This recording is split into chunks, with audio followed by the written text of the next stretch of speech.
O ayan, nangunguna pa rin si Vice President Sara Duterte para sa mga Pilipino, sa mga survey. Walang viable candidate yung administrasyon na lalaban sa kanya. Wala talaga right now, no? As of the present. 3 years is a long time politically. Nakita niyo naman how the fortunes of some politicians changed overnight. Yes. Overnight, nabanggit niyo na po si Speaker Martin. Si Speaker Martin siguro ilang tulog lang. He went from one of the most powerful Oo. political figures in the country. Biglang ilang tulog lang, paggising niya, galit na sa kanya yung tao. Bumaba na siya bilang speaker, yung kanyang mga general sa Kongreso. Iniisa-isa. So, nawalan siya ng ngipin sa Kongreso. So, Sa kabila ng paninira nila kay Inday Sara Duterte, mga kadunatics, nako, ha? Top contender pa rin si Inday Sara Duterte sa presidential election come 2028. Nako naman, ha? Tingnan nyo mga kadunatics, maglatag kayo ng potential makakalaban ni Inday Sara Duterte for 2028 election, presidential election. Okay, shall we say Vico Soto? Nope! Ha? Hindi. Napaka-bata pa niya mga kadunatics. What about Leni Robredo? Wala pa rin. Romualdez, nako, ang nagbabalak na maging presidente. Hindi na tatakbo mga kadunatics pagka-presidente. Ngayon, sino? Wala, di ba? Ganyan katindi yung mga Duterte mga kadunatics. Pag trusted ka at faithful ka sa pamumuno mo bilang isang public servant, yung mga tao na ang tutulak sa'yo para sa highest position. Ganyan katindi mga kadunatics ang mga Duterte. Kaya nga, grabe yung paninira nila ngayon. Lahat ng paninira nila, ibabato nila sa mga Duterte. Bakit? Takot na takot sila makabalik yung mga Duterte sa highest position. Yung mga monkey business mga kadunatics, ayaw nilang mapurnada. Diba? Eto mga kadunatics, panoorin natin. So ikaw bilang political strategist, nangunguna pa rin si Sara Duterte. It's all about 2028 kasi ang aga pa lang yung mga galawan, dahil ito ang iyong forte, mga pagposisyon ng mga kandidato para sa mga eleksyon. This is all about 2028. And with yung nag-aambisyon na maging presidential candidate against Sara Duterte, House Speaker Martin Romualdez, obviously not in the House running Speaker? anymore. Nako!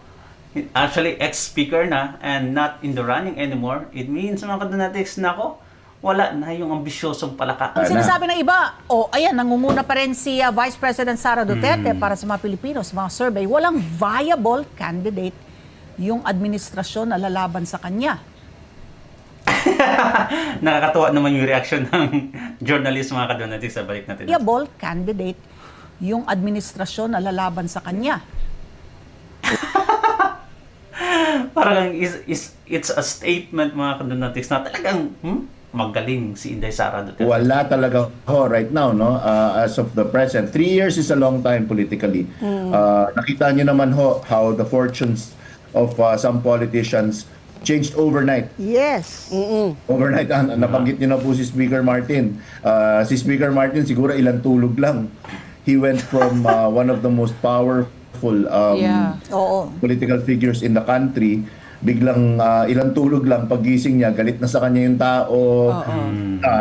Bumaba na siya bilang speaker, yung kanyang mga general sa Kongreso. Iniisa-isa. So, nawalan siya ng ngipin sa Kongreso. So, political fortunes can change overnight. 3 years is a long runway. Pero right now, if we're talking about the here and now, napakahalaga po nung nangyari nung nagpunta si Vice Presidente Inday Sara Duterte sa Senado. Nakita niyo naman kung ano nangyari doon. Dati para siyang may ketong pag pumupunta siya sa Senado, sa Kongreso. Ngayon linalapitan na siya. May pinagagawa siya na, na maging vice president niya, na running mate.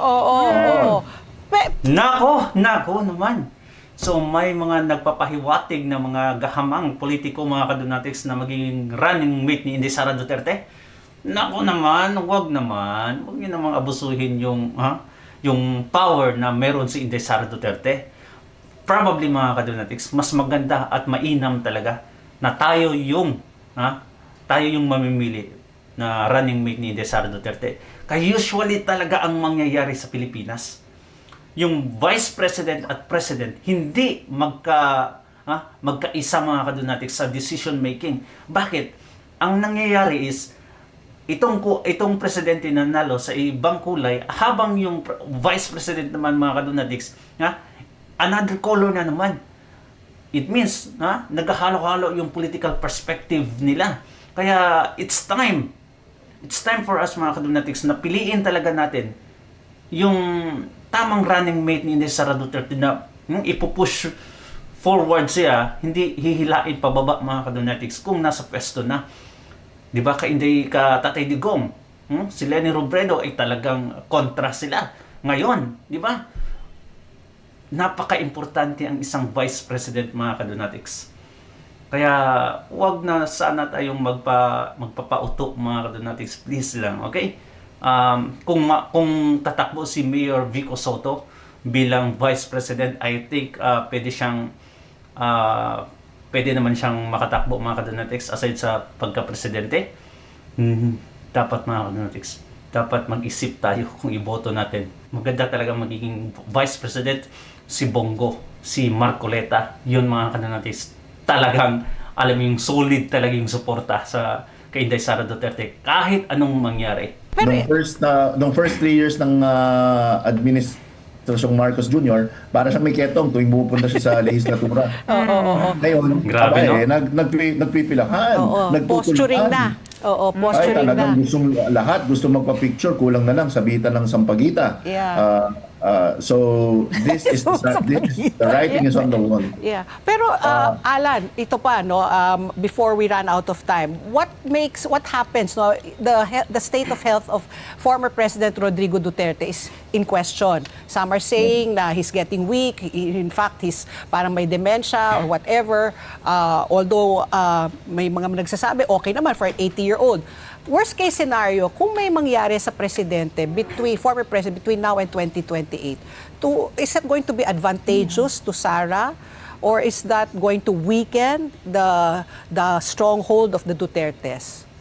Nako, Well, magandang hindi nyo tanong na yan, ho siguro matandaan dahil 14 years old lang kayo ni Ma'am Ali, no? Nax. Tsaka ikaw, Ma'am Patpin. 14 years old lang siguro kayo nung nangyari nung yumao ang ating icon of democracy, si Corazon Aquino. Oh. Nakita niyo naman ho yung nangyari nun. Yeah. That time, Noynoy Aquino was not even in part of the surveys. Correct. Sa survey, hindi man lang siya nililista being a viable presidential candidate. Yes, si Mar dapat. But when President Cory passed away, there was such an upsurge na kaya ng mga yellows at that time, no, at just really catapulted and propelled Pinoy to the presidency, the late Pinoy. If we're talking about the Duterte supporters, there is one thing you can say about them. Siguro the best, most accurate term to describe them is passionate. They are creatures of passion, pure passion. And if they're the very anchor of their support, God forbid, if something should happen to him, matitriple, makakadruple ang kanilang pagiging passionate. That is a definite plus to the candidacy of Inday Sara Duterte and any Duterte favored candidate. At para sa akin naman mga kadunatics, sa tingin ko ay talagang matatakot ka na Marcos Jr. kung may mangyari kay Tatay Digong. Kasi first and foremost, ikaw ang nagkidnap kay Tatay Digong sa to the Hague. Kaya should anything happen, wag naman sana mga kadunatics, ay talagang mananagot itong si Marcos Jr. Baka mga kadunatics, hindi niya na matapos yung termino niya pag may mangyari kay Tatay Digong. Ay talagang magagalit yung mga tao. The only Filipinos mga kadunatics na ay talagang lumalaban kontra droga, lumalaban kontra corruption, kinuha sa atin mga kadunatics. Can you imagine that? Kaya kung may mangyayari kay Tatay Digong, ay talagang humanda ka na Marcos Jr. Even me mga kadunagis, I will go out to the street na para pananagutin itong si Marcos Jr. And I think you will share my sentiments mga kadunagis. It's so sad na hindi na natin masisilayan si Tatay Digong if something happened mga kadunagis. So, wag naman sana. We'll keep on praying na ma-restore yung health ni Tatay Digong. I hope so. At eto mga kadunagis, Alvin and Tourism. Zaldico, what did I sign? Epic. Wherever you hide, Filipinos will still see and find you. Because in every country in the world, there is a Filipino needed. Indeed, you are in Portugal, right? Nako! You are in Portugal. Ito ba talaga? Si Romualdez ba? Si Zaldico ba talaga ito mga kadonatics? Ha? Kasi it looks like an AI or something. I don't know. Pero based sa mga commenters, mga kadonatics, nagsabi sila na, nako! Ayan na! Huli ka din! Ayan na! Tago pa more! So, I'm not sure mga kadonatics kung legit ba to. Pero si Alvin and Tourism nag-share nito. I hope it's legit na talagang dapat mapanagot na tong lokong Zaldico na to. Take away natin mga kadonatics. Noong nakaraang mga buwan lang, Zaldico at Romualdez, grabe yan mga kadonatics. Sila yung nananawagan na i-impeach si Inday Sara Duterte over 125 million pesos na nakorap kuno confidential fund. Ay talagang mga kadonatics, in-impeach pa talaga nila. Pinamunuan nila yung impeachment. Look at that. God is so powerful. Hindi natutulog yung Panginoon. Bakit? Tingnan nyo mga kadonatics. Just a month after that, tinanggal si Zaldico. Pagka chairman sa General Appropriation Act. Ngayon, hindi lang tinanggal mga kadonatics. Nabisto na isa pala siya sa mga ulo sa korupsyon sa Pilipinas. Bilyon-bilyon mga kadonatics. At ngayon, nagtatago na sa ibang bansa. Nagkasakit daw kuno. In just a snap mga kadonatics, mawawala ang lahat sa iyo. Hindi natutulong ang Panginoon. At ngayon mga kadonatics, anong nangyari? Second, si Romualdez, naparesign. Ngayon, binabalita na nagtatago na din. Tingnan nyo, the turn of event is totally vivid mga kadonatics. Napaka-colorful. Makikita mo talaga na, grabe yung panalangin natin. God is really watching. Hindi pinabayaan si Inday Sara Duterte. Natatandaan niyo yung sumabog talaga siya sa galit na ipapatay niya kuno ang mga, Marcoses, Araneta at Romualdez kung may mangyari sa kanya. That was, mga kadonatics, conditional. Sumabog talaga siya. Bakit? She was fighting alone. Though may mga taong nakasuporta, but she was fighting alone, mga kadonatics. Frontline talaga siya. Lahat ng mga pambabatong paninira sa kanya ay tinatanggap niya. Grabe talaga. Ilang taon pa lang siya sa politiko, pagiging vice president mga kadonatics. Can you imagine that? Ganun na kalaki yung nakakalaban mo. Even the president himself, mga kadonatics, nakalaban niya. Kaya grabe talaga yun. Kung mahina kang tao, hindi ka makasurvive sa ganung mga insidente. And God is watching. God is really watching mga kadonatics, di ba? Nakikita natin na slowly gumugulong yung palad. Sabi nga nila, wheel of change. Gulong ng palad. Minsan nasa baba ka. Feeling na, hindi ito sermon, feeling na, ay talagang hopeless ka na. You're surrounded by darkness mga kadonatics at kita mo, wall na lang nasa front mo at wala nang ways para makausad pa. Pero nope. May daan. Sabi nga, there is always a way for a change.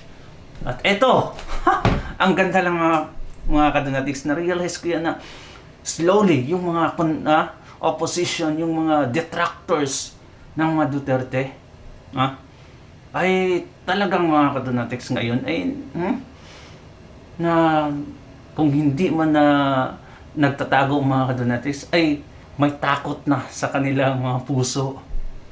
May takot na. Di ba? Ganyan katindi yung Panginoon.